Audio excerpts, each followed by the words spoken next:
Welcome to the Unabridged podcast. I'm Ashley. And this is Jen. Join us for bookish episodes and check out our website, unabridgedpod.com, where you can find lots of new bookish content to grow your TBR. Sign up for our newsletter to find out more about online book discussions and upcoming events. Find us on Patreon for extra unabridged content. Join us on Instagram and Facebook at Unabridged Pod, and message us there or see our website to get plugged into the Unabridged community. You want opinions about books? We've got them. Hey everyone, and welcome to Unabridged. Today is our Unabridged Awards for 2022 episode. This always causes great joy and great anxiety here on the pod. Before I get started, I just want to remind everyone that we are reviving our Patreon.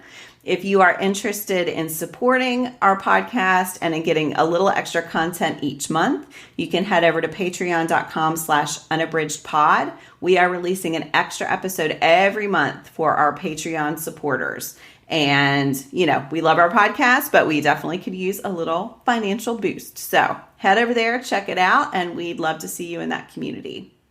All right, to get today's episode started, we are going to start with our bookish check-in. Ashley, what are you reading today? One of the books I'm reading is Karina Yan Glazer's The Vanderbeekers to the Rescue. And I know longtime listeners have heard me talk about the Vanderbeekers before. This is a great middle grade series that I absolutely love. This one is book 3. I think what I really love about the series in general is it's a really sweet family who you see a lot of the sibling dynamics in the family. And so I think sometimes you don't see that represented in books a whole lot, but it's kind of the ins and outs of sibling members and how they interact with each other. And so the Vanderbeekers have 5 children, and they're a relatively wide age range, and they also have several pets. And so they live in a brownstone house, and they are, over the course of the series, increasingly close with their neighbors. That's another thing I really like in the series, is that their neighbors are older, and so you see a lot of interactions of the kids with the elderly neighbors, which is really sweet, and it just kind of shows real life and working through some of those things. And so I think that's really nice. But this book focuses on their mom is a baker, and she is really passionate about she's wanting to get away from accounting, which has been her career, and she really wants to be a full-time baker. So she's really great at it, but she's still baking out of her kitchen at the house and kind of trying to figure out how to make that transition to having a full-time bakery. In the beginning, the Vanderbeekers are always well-meaning children, but they also wind up in a lot of shenanigans in every book. And so this one is no exception to that. And so early on, they are home. Their mom is supposed to be coming right back, and they know that there's an appointment coming up with somebody, with an inspector, and they know that that's supposed to happen after their mom returns from home. But right at the beginning, the inspector is quite a bit early. They let the inspector in. They think the inspector is coming to look at their boiler or something. But no, he is a health inspector, and he's coming in to see if their kitchen is up to code. And with all of them living there and their pets, it is not, in fact, up to code. So a lot of the book is them trying to figure out how to both not tell their mom that this happened, the inspection failed, and also figure out how to fix the kitchen so that it's up to code. And so, as you can imagine, it is difficult for children, no matter how well-meaning and smart they are. It's difficult for them to solve those kinds of problems. But again, that's a lot of what the series is about. And so you get to see how that all unfolds and what happens with, navigating that. So really sweet series. I always, when I talk about these, say if you have not read these yet, it's just a great series. It's a great series to read with any kids in your life, and it is just a fun one. I just think they're brilliantly written and always have really interesting plot lines, but also just really sweet character development where you really get to know each of the kids. So again, that is Karina Yan Glazer's The Vanderbeekers to the Rescue, and that one's book 3. Every time you say, if you have not read the series yet, I'm like, I have not read this series yet. And I definitely intend to, but yeah, I just have not dived in. It sounds so sweet. Yeah, they're great. I think they're a lot of fun. And I don't think it matters much if you read them in order for what it's worth. So, there is definitely a benefit in the sense that there is some unfolding of you get to know more of the characters as you go, but I don't think it's vital if you have access to one of them and just want to get started. So, what about you, Jen? What are you reading? I am reading a memoir. This is Joy Harjo's Crazy Brave. And Harjo, I really first came to know her as a poet, and her poetry is beautiful. I've read a few in print. I've listened to some on audio. She typically reads them, and I recommend both formats. So I was really excited when I saw Crazy Brave. This was one that at Read with Tony on Instagram had up as a buddy read. And it's a really short memoir. It's fewer than 200 pages. But it is beautiful. I always love reading poets' prose because I think they bring that poetic sense of word choice and just beautiful sentences to their prose. And she begins with her childhood and actually with her birth. And she talks a lot about the stories of her birth and how she understands her parents' relationship to have been at that time. And then she works up into her adulthood. So she had a lot of tragedy in her childhood. Her parents separated when she was quite young, and her mother remarried, and her stepfather was abusive. And so she talks a lot about the impact that had on her. And then I don't know if you can spoil a memoir, so I'm just going to say she becomes pregnant while she's still a teenager.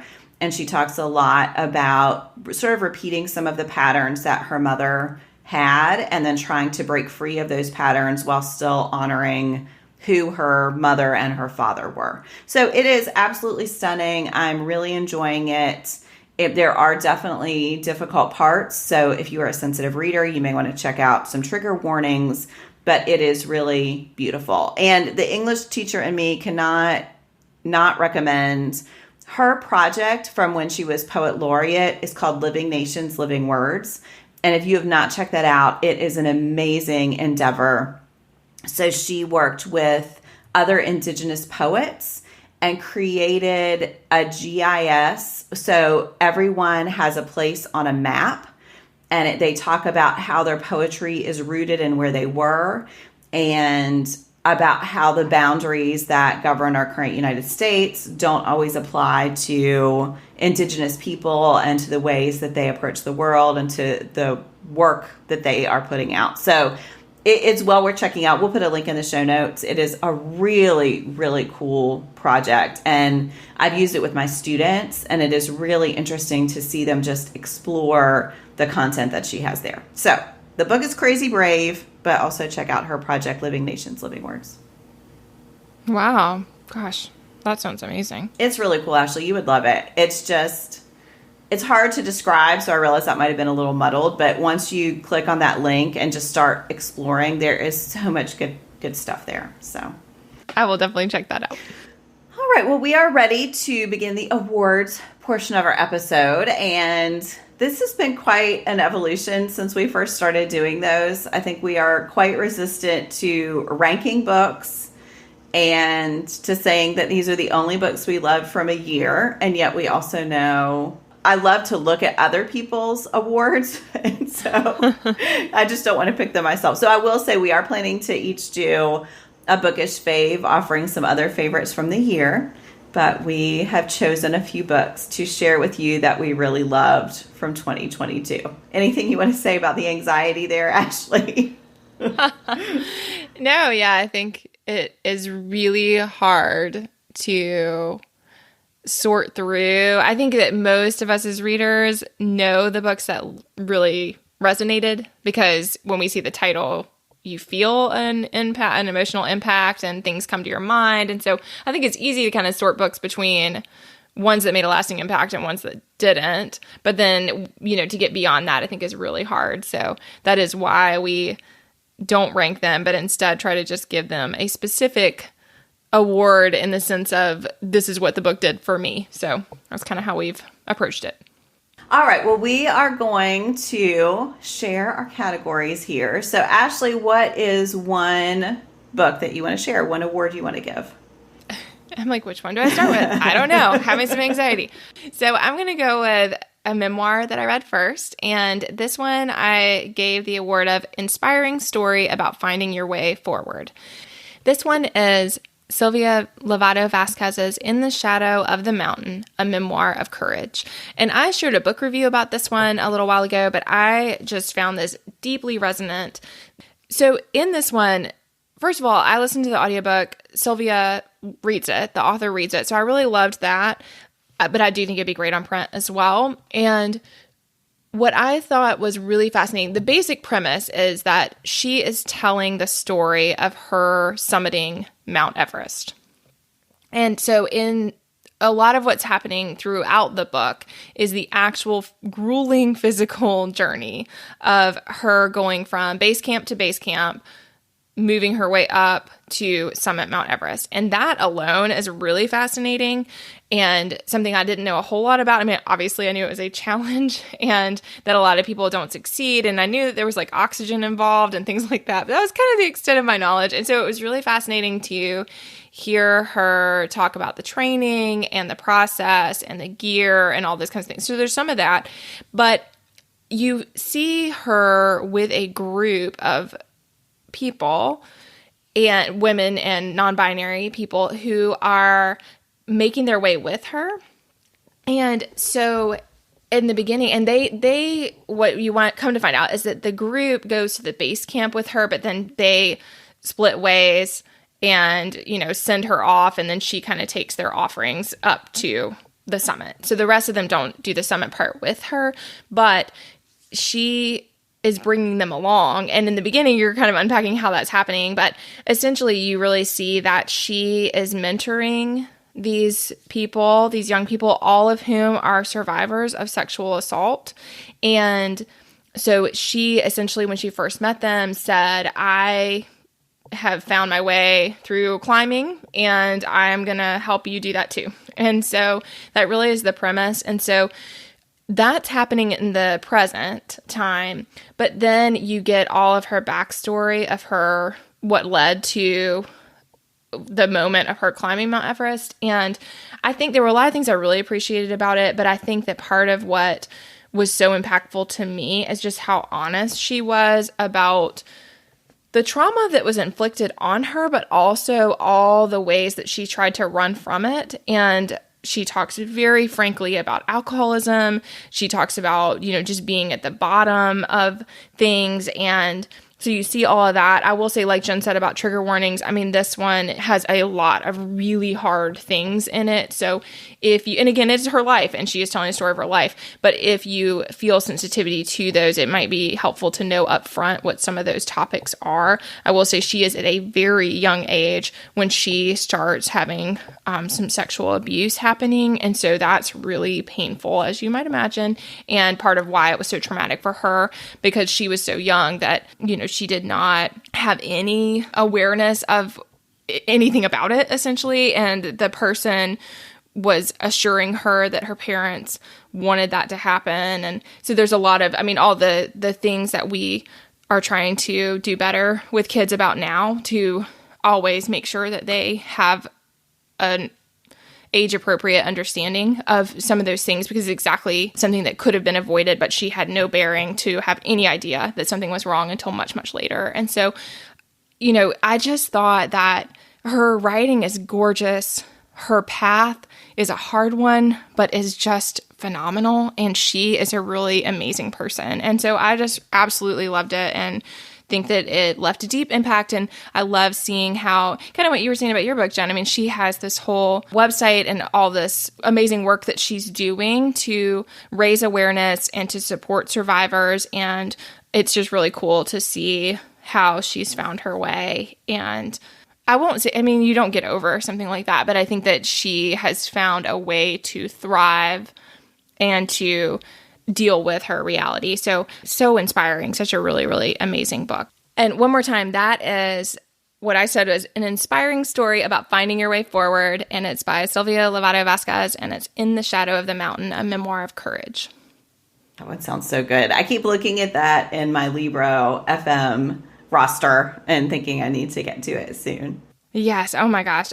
Like I said, I think it had a lot of really beautiful lines. So there were times that I was sorry that I was listening just because it's very notable and there are so many beautiful passages, but I loved hearing her read what she wrote. So I thought that was, and I will say too, there were parts where just like laugh out loud hilarious. And so I think that's really enlightening too. I mean, she's just so humble, and she's humble about showing all the really real parts of things like mountain climbing, some of which, I mean, there's some bodily functions that you just have to deal with Right. that can be quite hilarious to hear someone recount. So, there were just parts that I was just absolutely cracking up. I mean, she's just really seems like such an amazing person. So what about you, Jen? What's one of your categories?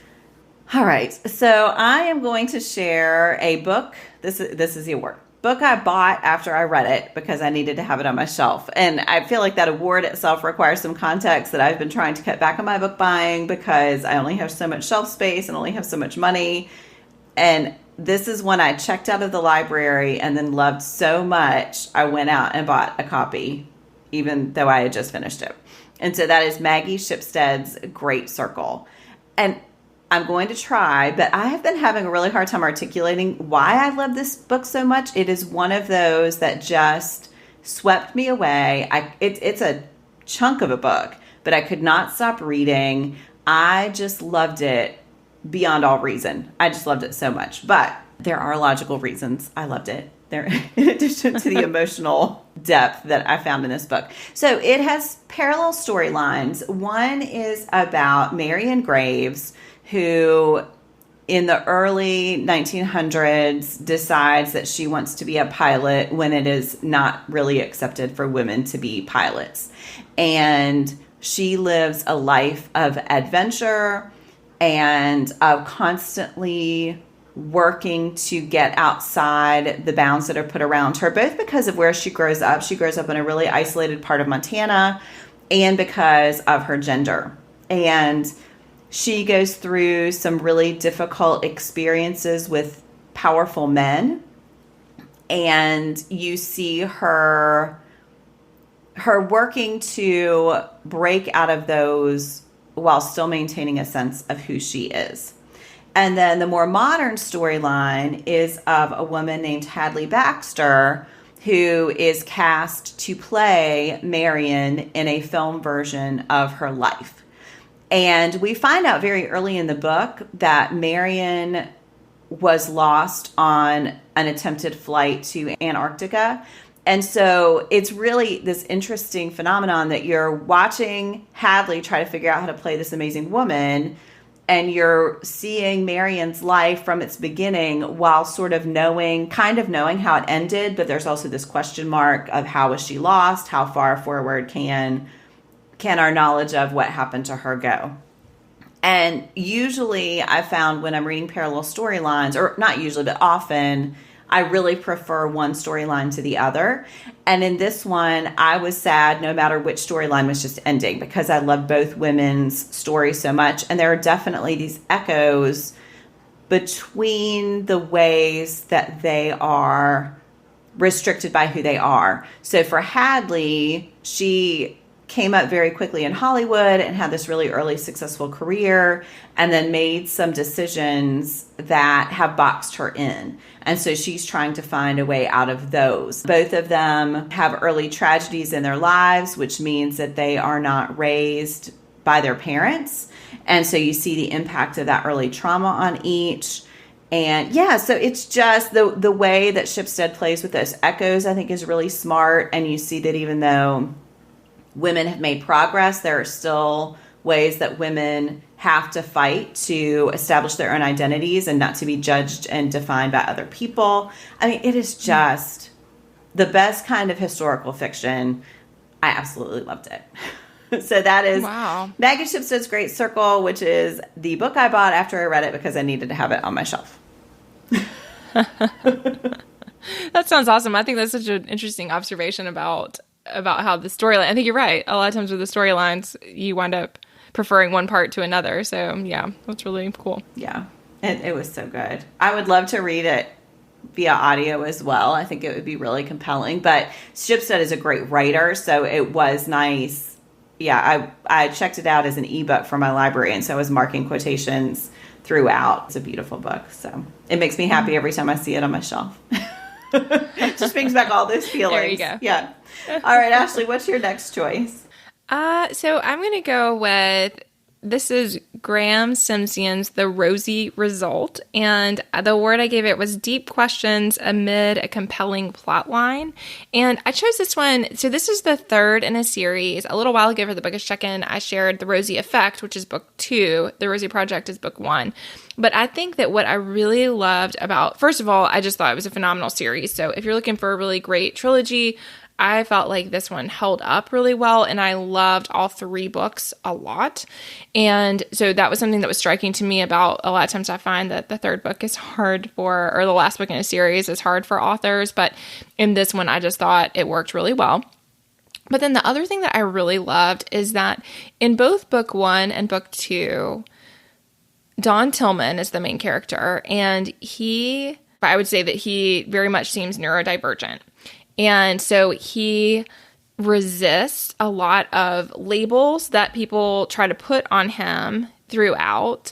And yet we see the inner workings of his mind and know that he's very pragmatic, he's very practical. I mean, so again, like, I think that because you're seeing so much of how he thinks, there's a lot of exploration of how his brain works. So in this one, I'm going to try not to spoil. I'm just going to say what I really loved about it. I think that there's some things going on that force this question of, what does it look like to be on the spectrum? What does it mean to be on the spectrum? What does neurotypical thinking look like? What does neurodivergence look like? And does that matter? And if it matters, in what way? And is it better to try to figure that out and then plan accordingly? Or is it fine to let people be people and recognize that we are not all the same people and try not to make any sweeping generalizations about that? And there's just a lot of really thoughtful consideration of that. And in the story, that, like I said, that is like a part of some of book 1 and book 2, but I think it really comes to a more central component of book 3, and there are reasons for that I don't want to spoil if you're going to read the trilogy to why that is so significant, but it becomes really important to Don and his family and like them figuring that out. And so because of that, I just thought that there were these really interesting philosophical questions that certainly for me with an education background, I think it was really interesting to think about. And then for us in general, and like advocating for people's rights and advocating for, again, like, what is the right way? Like, how do we respect people's differences and not try to say everyone is the same, or a lot of people are this way and then anyone who's not this way must be this way. That really binary way of thinking that we know is problematic, but then are there times that it is worthwhile? So for Don, right at the beginning, he does a thing that everyone is outraged that he did, but it had to do with the way that he thinks. And so then people were kind of like, if you just say that you are autistic, then this whole issue is resolved because it is a manifestation of your autism. So that is one of the ways in which it becomes a central component. And as you might imagine, he's resistant to that for a lot of reasons. And so I think that there's just a lot. It's such a beautiful story. And it moved, like all 3 of the books, I just think move really fast and are so compelling, and yet hit on these really complex questions that I find totally fascinating. So again, that is The Rosy Result. It is the 3rd in Graham Simpson's The Rosy Project series, and I gave it the award of deep questions amid a compelling plot line. And I really felt like, yeah, I just absolutely loved it. I loved the whole series, and yeah, it was great.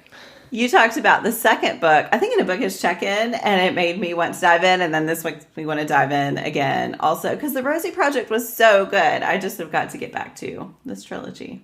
Yeah, well, and same. I hadn't read it. I think it was like it was very early in our recordings that we talked about it. So it was maybe 2018 or something. So it's been a long time, and I don't know why I came back to book 2, but then after I did, I mean, I wish there were more. Like, I would just keep reading them. I love him as a character. And like I said, I think it just raises some really interesting questions. And something that's really striking to me is he's just such a lovable character, and he does so many kind things for the other people in his life. And so I think that really resonates. And yeah, it's just really sweet and so interesting.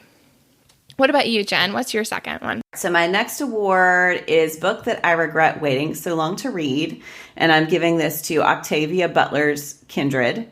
And this is one of those books that has been on my TBR, I don't know, for a decade. I've heard amazing things about it. I was pretty sure I would like it. And yet I just had not picked up anything by Butler.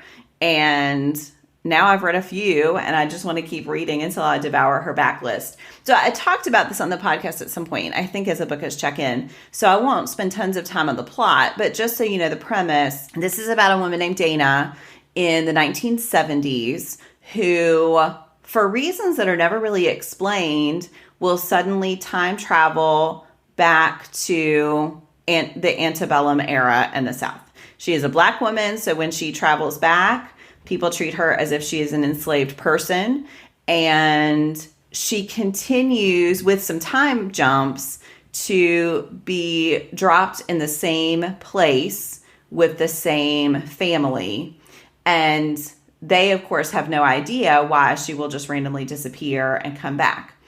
And neither does her husband in the 70s. So there are some things I don't want to spoil, but it is quite an intricate plot. But what is just so fascinating is to see how this modern woman who is in an interracial marriage deals with this complete disorientation of being in this time and place that she, of course, had read about and knew of.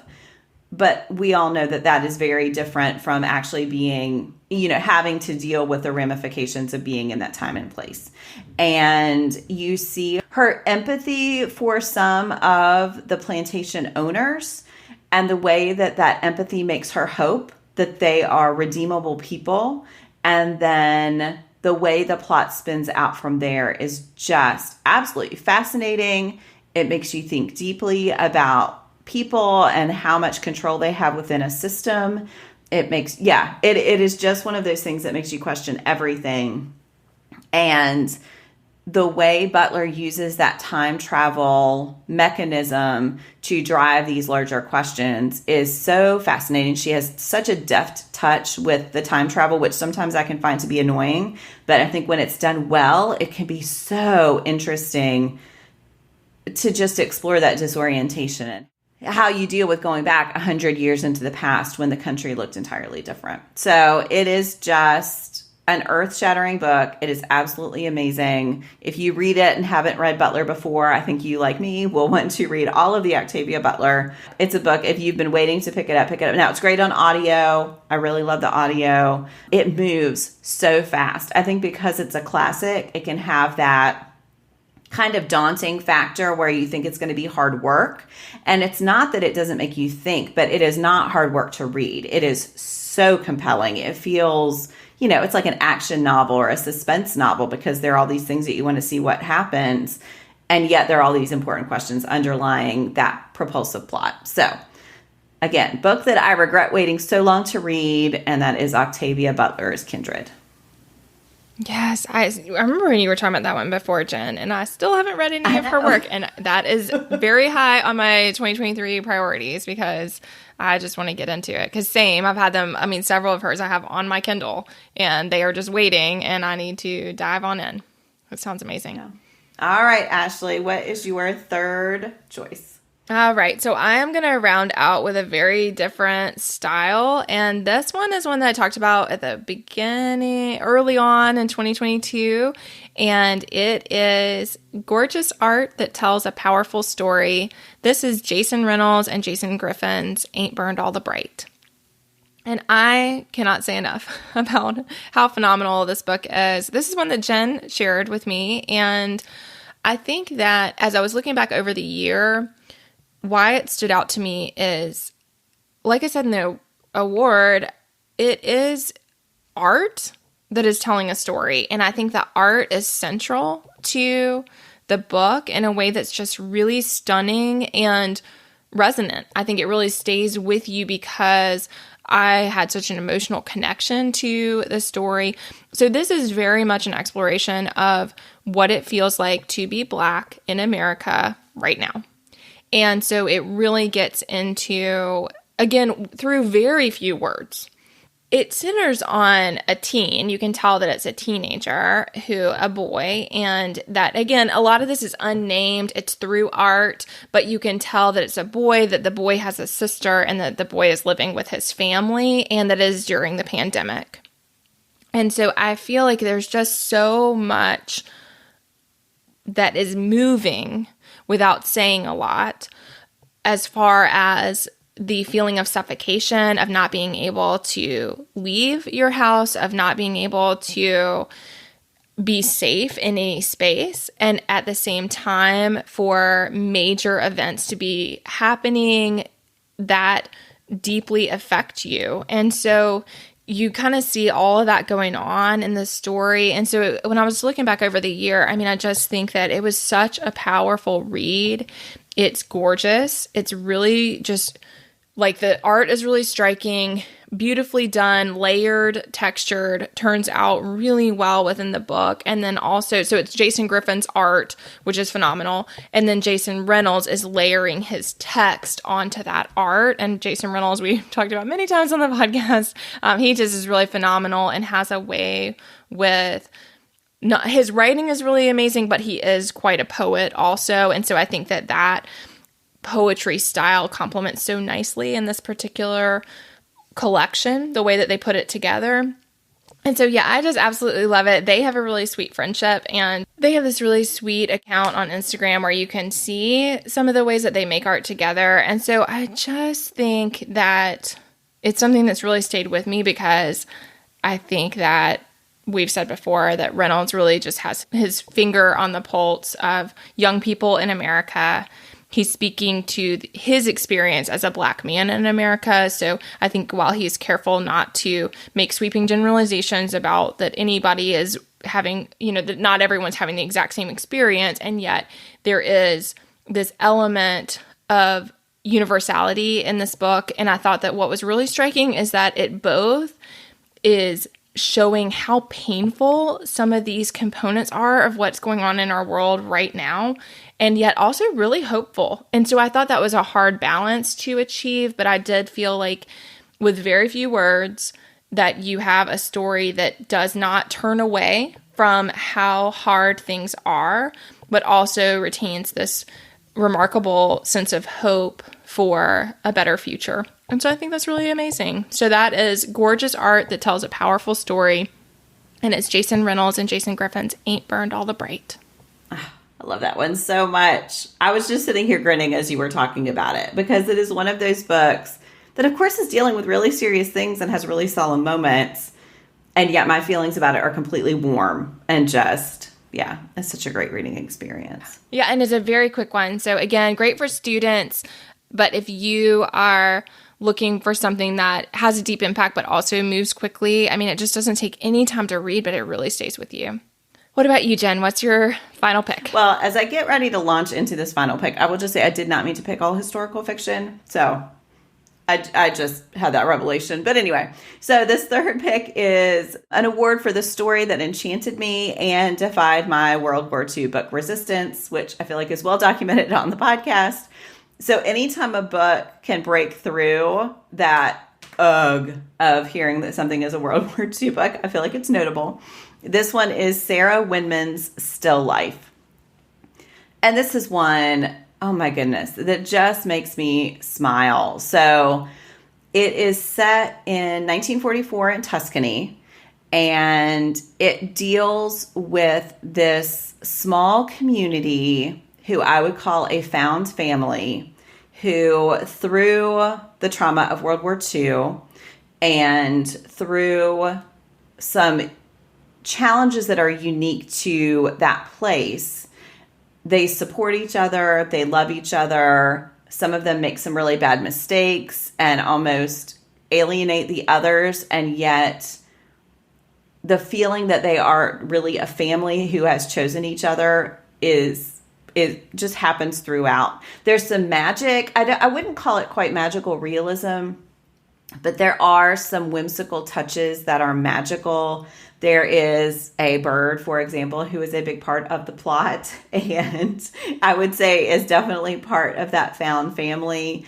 There are characters who find their way to the family and have a hard time sticking there. There is even a part that centers on E.M. Forster's visit to their town, and he is working through his identity as a gay man. And yeah, there's some interesting representation. So there is a character named Evelyn who figures into the book sort of as a traveling in and out of the town. There's a man named Ulysses. So I feel like it brings in all those echoes of the Odyssey and someone being on a journey. It's a huge cast of characters. I can't possibly begin to talk about them all. But the way they work together, a lot of them are broken individually, but then the way they work together, they kind of fill in the gaps for the other people. It is just, I just love it so much. It's a pretty short book when you look at it, but it feels huge just because it encompasses so much. It does talk about the war, but a lot of it is about the aftermath of the war and recovery and how people can help each other to recover from their different experiences that they had, whether it was actually as soldiers in the war or just dealing with the losses that happen when you're living through a time like that. So it is just charming and sweet and sad and all the things. I just loved it so much. So that is Sarah Winman's Still Life, which is a story that enchanted me and defied my World War II book resistance. Yeah, that sounds great, Jen. That sounds really sweet. That was so good. Oh my goodness. It makes me want to go back and reread it right now, which I don't think I can do, but maybe that'll be something to start off 2023. All right, well, we have a surprise. So for anyone who supports us on Patreon, we are going to share a few more picks over there. We don't want this episode to go on forever, but we did each have a few more books that, yeah, we couldn't quite fit in this group of 3, but we want to share anyway. So if you decide to support us on Patreon, you can hear about a few more books. So we are going to end with our Give Me One, and today's topic is a non-bookish award for 2022. Ashley, what is your award you'd like to bestow? So this is not usually my style, but I'm going to go with Facebook groups for my non-bookish award. And listeners may or may not know that I'm pretty resistant to social media. Like outside the podcast, I really don't do a whole lot with it at all and have a kind of complicated relationship with it, I would say. But I think that this year where I was navigating a breast cancer diagnosis and what to do in the light of that, and like you, as people who have been through something like that know, like you have to make a lot of pretty major decisions relatively quickly. And so for me, it was a lot about like, do I do reconstruction and what does that look like? A lot of women often have they do implants, or they might have tissue that gets moved from one part of their body up to their breast area. And so a lot of that is something you don't know about until you get a diagnosis, but then you have to like figure those things out very quickly.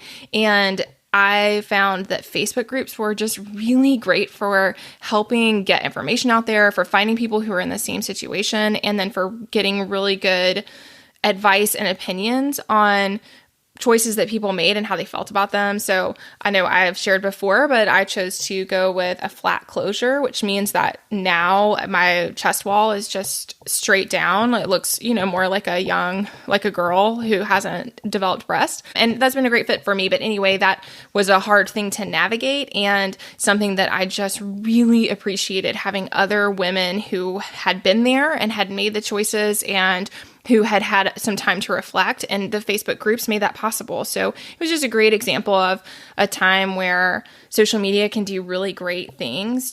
There are thousands and thousands and thousands of people facing that, but not necessarily in our small town in Virginia. And so then, it's just finding those people and hearing their perspectives. So I just really appreciated that. And that was a really great highlight of social media for me in a way that really helped me through something. So what about you, Jen? What's your non-bookish award for 2022? So I'm now debating whether this is cheating or not, but I'm just going to go ahead and say it. So one of my challenges for myself this year was to read all of Jane Austen's major novels, which I'm doing along with buddy readers on Instagram, which has been a joy, but it has also made me dive into the world of Jane Austen adaptations, and revisiting those has been really fun. So there are some that I have loved for a long time, like the adaptation of Sense and Sensibility, starring Emma Thompson and Kate Winslet and Alan Rickman and Hugh Grant.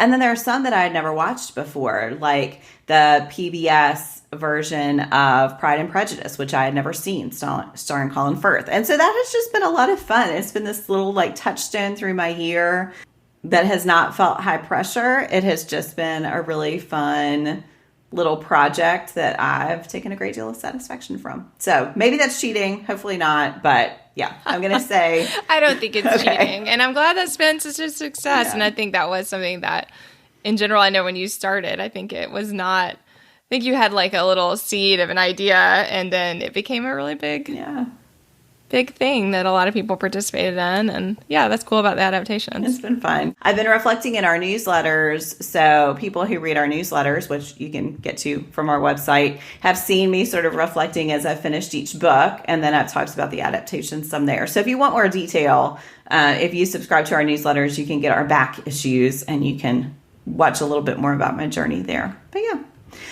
All right, everyone. Well, we would love to know what awards you might give to books that you've read this year. So feel free to reach out to us on social media, or you can email us at unabridgedpod@gmail.com. And don't forget, if you would like a few more Unabridged awards, you can check out our Patreon feed, and that is over at patreon.com/unabridgedpod. Thanks so much for listening. Do you have comments or opinions about what you heard today? We'd love to hear them. You can find us on Instagram, Facebook, and Twitter at UnabridgedPod, or on the web at unabridgedpod.com for ways to support us. To get more involved, you can sign up for our newsletter, join a buddy read, or become an ambassador. Thanks for listening to Unabridged.